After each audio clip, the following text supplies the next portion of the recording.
Halo, kembali lagi bersama Klinik Bimbel. Kali ini kita akan membahas materi berikutnya, yaitu tentang solusi mengatasi pemanasan global. Kegiatan kelima atau poin kelima itu adalah meminimalisir penggunaan CFC atau freon. Coba masih ingat nggak, CFC atau freon itu didapatkan pada barang seperti apa? Iya, betul. Jadi pendingin ya, seperti AC dan kulkas itu biasanya zat CFC atau freon itu ada di sana. Nah, berarti upaya yang bisa dilakukan itu diantaranya adalah memberikan penyuluhan agar lebih bijaksana dalam penggunaan CFC. Ya, kemudian kita juga bisa dari pemerintah sih sebenarnya itu memberikan penyuluhan kepada perusahaan yang memproduksi alat-alat pendingin biar dia bisa mengganti zat CFC dengan yang lebih ramah lingkungan, misalkan HFC atau HCFC. Jadi sebenarnya semuanya itu ada solusinya. Tinggal mungkin harganya lebih mahal, kurang lebih seperti itu.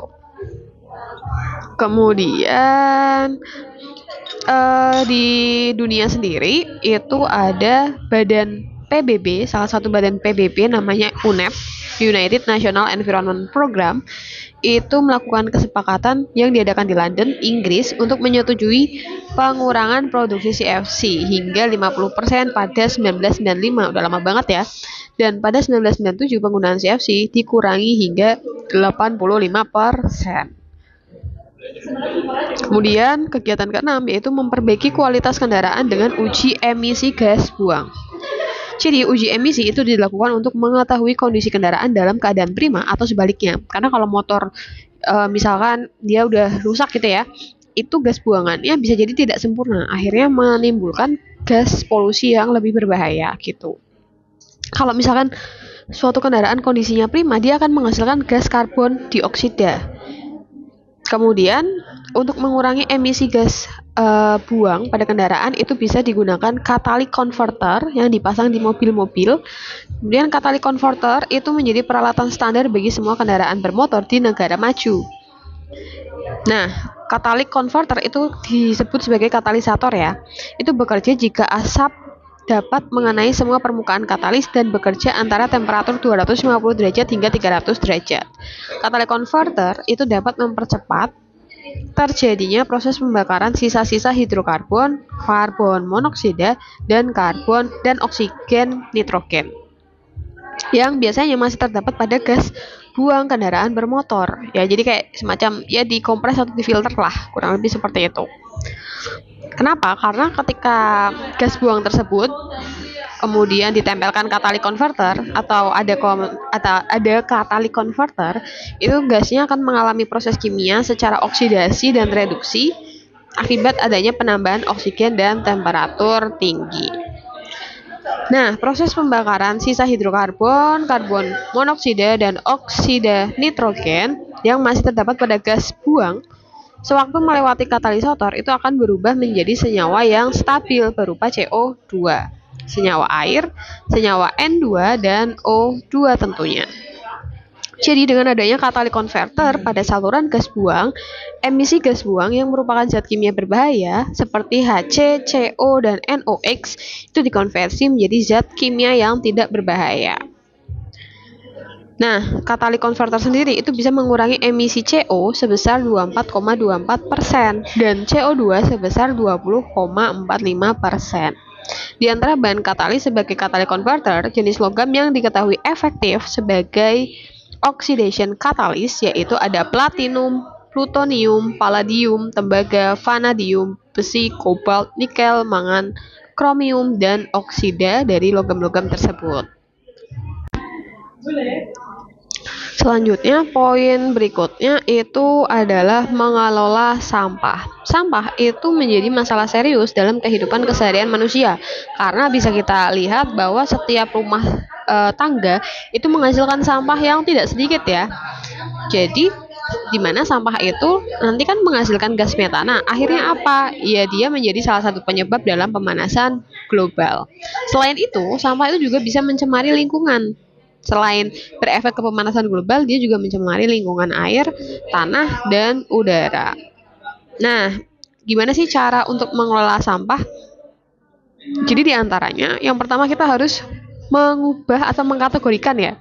Ada sampah organik sama anorganik. Untuk sampah-sampah organik dan anorganik tersebut itu nantinya bisa diolah dengan tindakan reuse, rating, replace, repair, reuse, dan refill serta reduce. Oh, masih banyak ya, sorry. Reuse, rating, replace, repair, reuse, refill, reduce, recycle, dan yang terakhir adalah composting. Nah, selain ada sampah organik dan anorganik, jadi ada juga yang namanya sampah B3. Apa sih sampah B3 itu? Jadi B3 itu dia sampah yang berbahaya. Jadi dia harus melalui pengelolaan agar tidak mencemari lingkungan. Jadi dia ada penanganan khusus gitu ya, karena terdapat sifat-sifat yang berbahaya.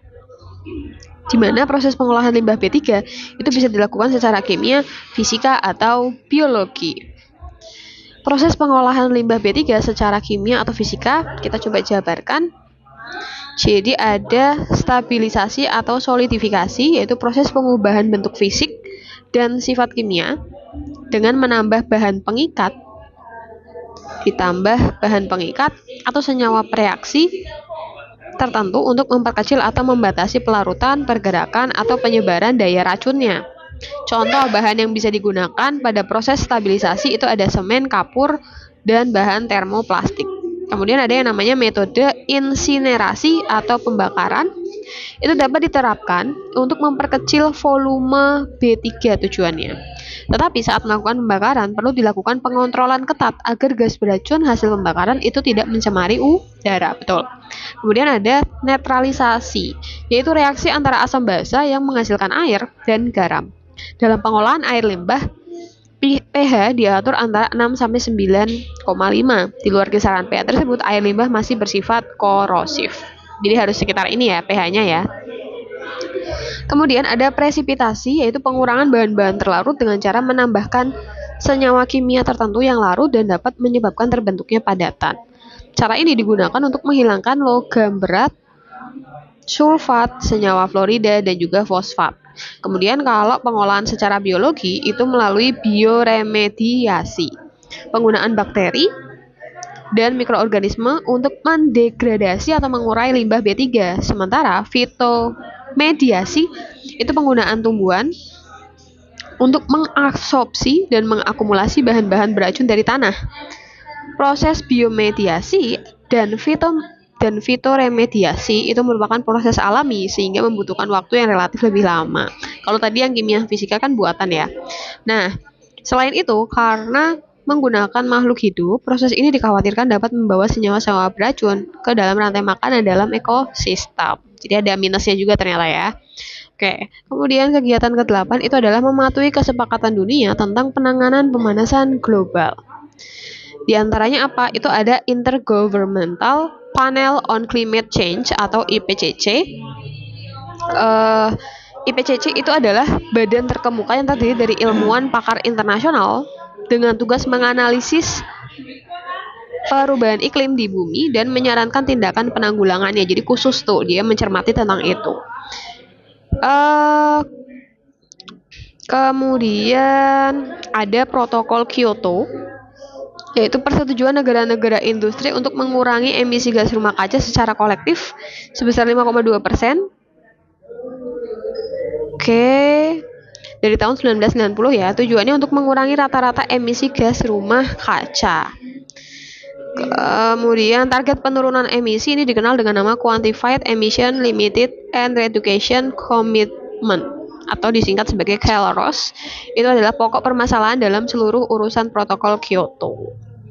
Kemudian ada Asia Pacific Partnership on Clean Development and Climate atau disingkat sebagai APPCDC, di mana dia diresmikan bulan Januari 2006 di Sydney, Australia, di mana terdiri atas 6 negara yang memiliki tingkat pencemaran emisi gas rumah kaca terbesar di dunia, yaitu ada Amerika Serikat, Australia, Jepang, Cina, Korea Selatan, dan juga India.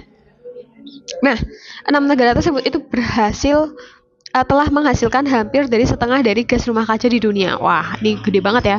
Nah, pada pertemuan tingkat menteri kedua diselenggarakan di 2007, maka Kanada telah diterima sebagai anggota ketujuhnya.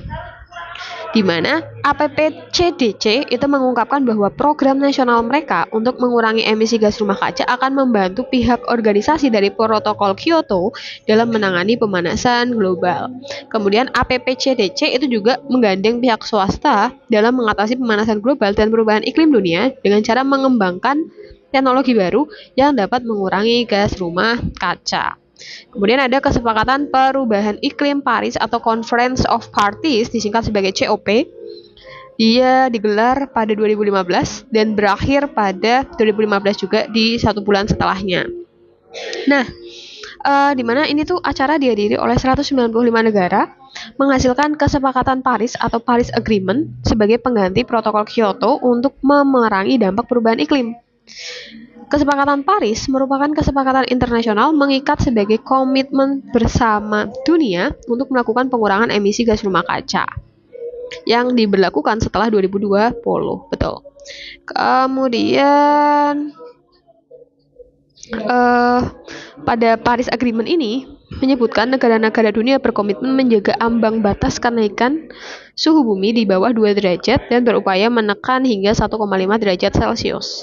Di mana upayanya yang pertama ada upaya mitigasi, mengurangi emisi dengan cepat untuk mencapai ambang batas kenaikan suhu bumi yang disepakati.